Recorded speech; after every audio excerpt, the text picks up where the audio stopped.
How in the world are you going to worship God without music, man? So I asked him, Muhammad, you guys don't have any music? He said, no.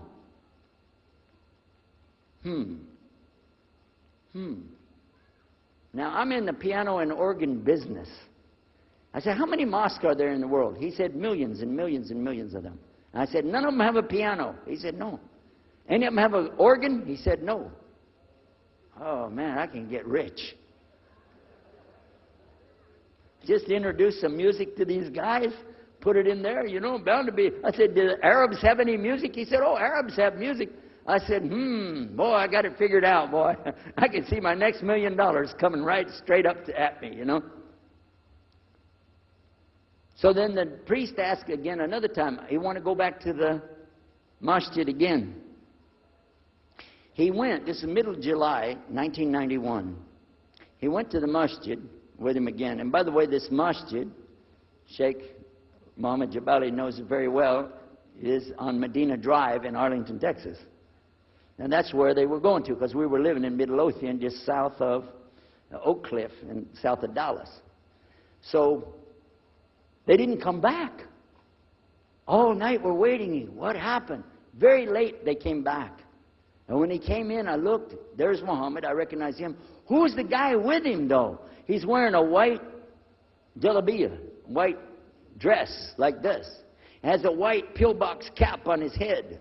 And I looked at him and I said, Pete. His name was Father Peter Jacobs, but we're not, you know, Catholics, so I don't have to call him Father. I said, Pete, did you become a Muslim? He said, Ashhadu an la ilaha illallah, Ashhadu Muhammad Rasulullah. I said, oh my God. Now, I used to have cameras like these cameras right here because we had a television show called Estes Music Jamboree. So I got one of our cameras out, opened it up, set it all up on the tripod, and I was going to interview him and ask him, well, you know, well, you went to Islam. What happened? While I was talking to him, though, he fell asleep. So it was still in my mind, and I was thinking, what am I going to do? This is too amazing. Now, here I'm preaching to the people, and I'm trying to change what I'm saying, and here's a priest, just became a Muslim. My father's saying it's a good deal. It sounds all right to him. I don't know what to do. So I decided I'll talk, make mashura. I talked to my wife. We have an apartment upstairs. We were in our apartment up there, and I'm telling her, oh, you know, a priest became a Muslim today. What is that? And can you imagine what they were saying about the Quran and saying about this and so and so? All of a sudden, she said, I want to get a divorce. Oh, whoa. It's not the subject, but what happened? She said, no, all this talking about religion and talking about Islam, and so I can see. I said, oh, no. No problem here. No problem.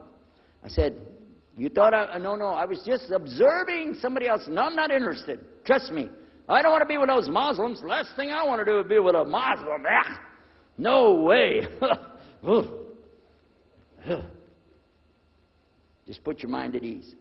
She said, I need a divorce. I said, where are we going with this again? What's the problem with that? What happened?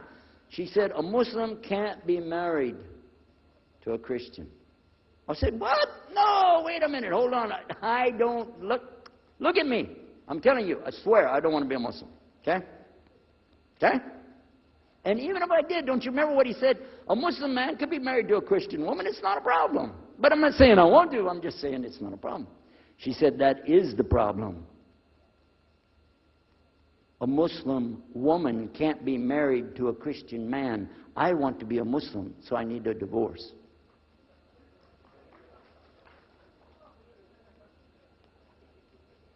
I'll never forget, I was sitting right on the edge of the bed, just sitting there, you know, and I almost fell over. I said, at last, I can tell the truth.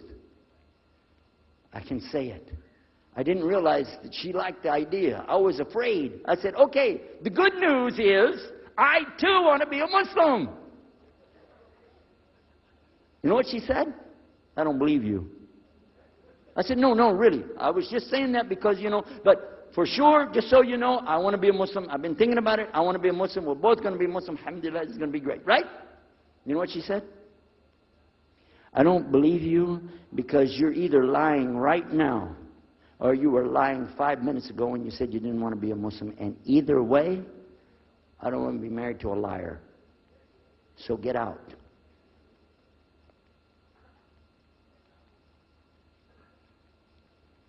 So I started leaving. I'm walking down the stairs of the apartment. I'm down to my father's part. I said, wait a minute, where am I going to go? This is my father's house. I just got thrown off of my own property. What happened here? So I went to get to Muhammad, and I woke him up. I said, come, you and me, we got to talk. Come with me. And we went outside the house, and we walked those country roads in Midlothian, Texas, until the time for the dawn, the sun to come up at dawn. And all that time, I talked to him about what's it like to be a Muslim, how do you have to believe, what do you have to do. Let me hear all of it now, and no more playing a game. I'm not debating, I just want to know. Just tell me. Just tell me what's Islam. I need to know what I need to do. And he told me everything, and I realized this is it. I got to make a decision. This is a big deal, though. And he told me, okay, this is up to you. You have to go make a choice for yourself. I can't help you. I said, oh, my God. So when he was praying Fajr, I decided, I've been watching this man praying this direction with his head on the ground. It's so beautiful to see a man humble himself, put his head on the ground to the Rabbil Alameen. I said, oh, my God, let me try that. So I sneaked off somewhere where nobody could see me. Illallah. And then I found a place, a board there, you know, and I bowed down on the ground, and I put my head down on the ground on that board there.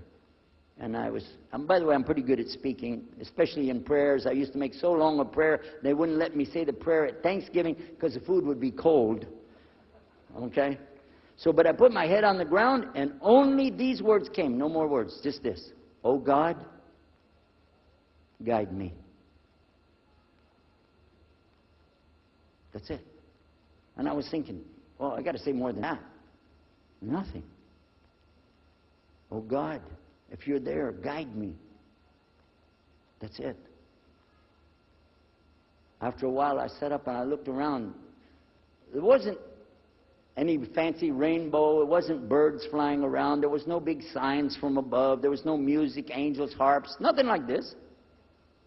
It was just a cloudy day in Texas. But inside, I could realize I had to make some changes. To me, that's what I need to do. There's the problem, it's inside of me. Within a few minutes, it became clear what I needed to do, and I had to develop an idea of how to pull this off. I talked to my wife, I talked to my father, I made a bath, and at 10 o'clock that morning in Midlothian, Texas, I went in front of this man named Muhammad and this new man named Yahya, who used to be the priest, and I said, Ashhadu an la ilaha illallah wa ashhadu anna Muhammad Rasulullah. Immediately after that, my wife did her shahada. Ashhadu an la ilaha illallah, ashhadu anna Muhammad Rasulullah. A few months later, my father did his shahada. Ashhadu an la ilaha illallah, ashhadu anna Muhammad Rasulullah. Step by step by step, we saw so many people enter into Islam. We wanted to tell the whole world what is Islam. We wanted everybody to know the real Islam. I said, how could this escape our knowledge? How could we not